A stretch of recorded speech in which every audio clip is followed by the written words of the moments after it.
Hello, all you coin collectors out there, and welcome to the DC Coin World International Coin Channel. Today we're going to take a look at some 1952 United States pennies. And this one you see in front of you, of course, is the Denver Mint with the D here. And this is the one that, if you're looking for error coins in the 52, that's one you might want to look at the most. And this is the 52 Philly, and it's no mint mark on 52 for Philadelphia. And then down here we find the 1952 S, the San Francisco mint mark. And this one has some error coins too. But first let's take a look at the 52D and just what we're looking for if we're looking for errors. One of the first things you look for, of course, is looking at the rim. And this one doesn't look like it has any major errors around the rim. And then you look at the D. In the 1952s, sometimes you would find a D that looked like was put on top of an S or repunched. I'm not sure if it was because the D got bled down, and so right underneath the D you'd be able to see that, and we can't see any of that here. Here's another D. Again, this is a kind of a messy punch, but it's still not what we're looking for. And if we look at the rim of this one, again, we're not seeing anything.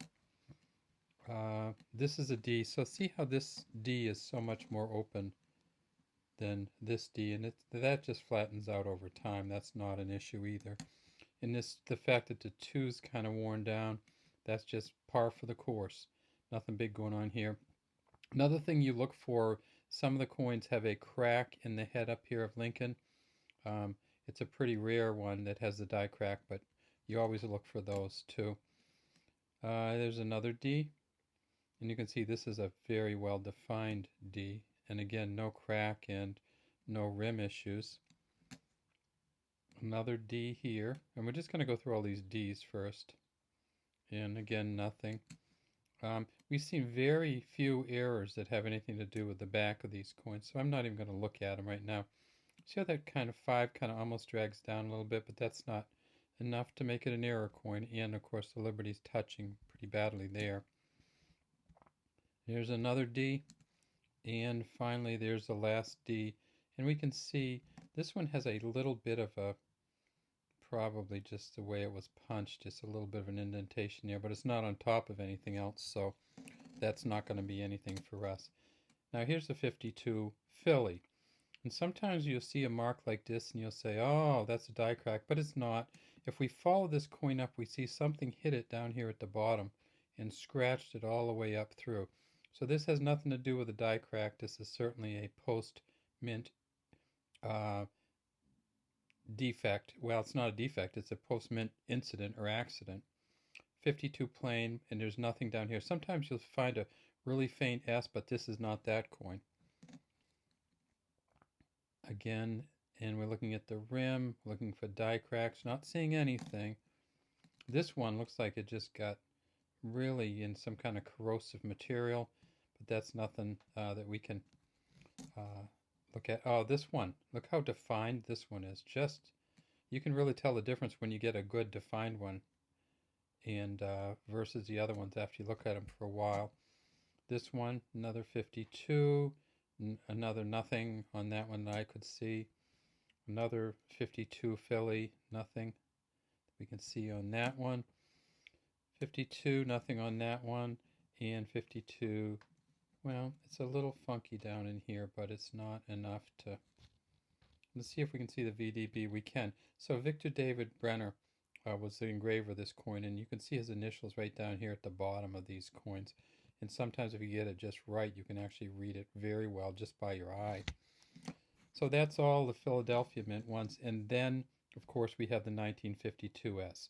Now remember that in 1952, the S was not a mint coin. Not a proof coin. It was a minted coin, but it wasn't a proof coin. In 52, they just made them at the San Francisco Mint, as well as the Denver and Philadelphia. Turns out that the San Francisco Mint was not the lowest producer in 1952 either. Philadelphia was. So at Philadelphia, or the plain mint mark, this one, they made 71.6 million 52. At the San Francisco Mint, they made 96 million. So 71 million, 96 million. And then, of course, at the Denver Mint, they just overdid themselves in 1952. They made 252.5 million. So almost 3.5 times as many D's as planes, and about 2.5 times as many D's as S's. So that's what we have today from the DC Coin World International Coin Channel. Now remember, this is, of course, a copper coin or bronze coin with 98% copper. It's 3.11 grams in 19 millimeters in diameter and 1.4 millimeters in thickness.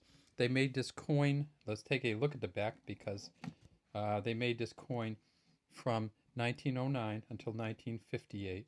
And this is the wheat cent reverse. And there's our wheat cent reverses. All right, have a great day from DC Coin World International Coin Channel.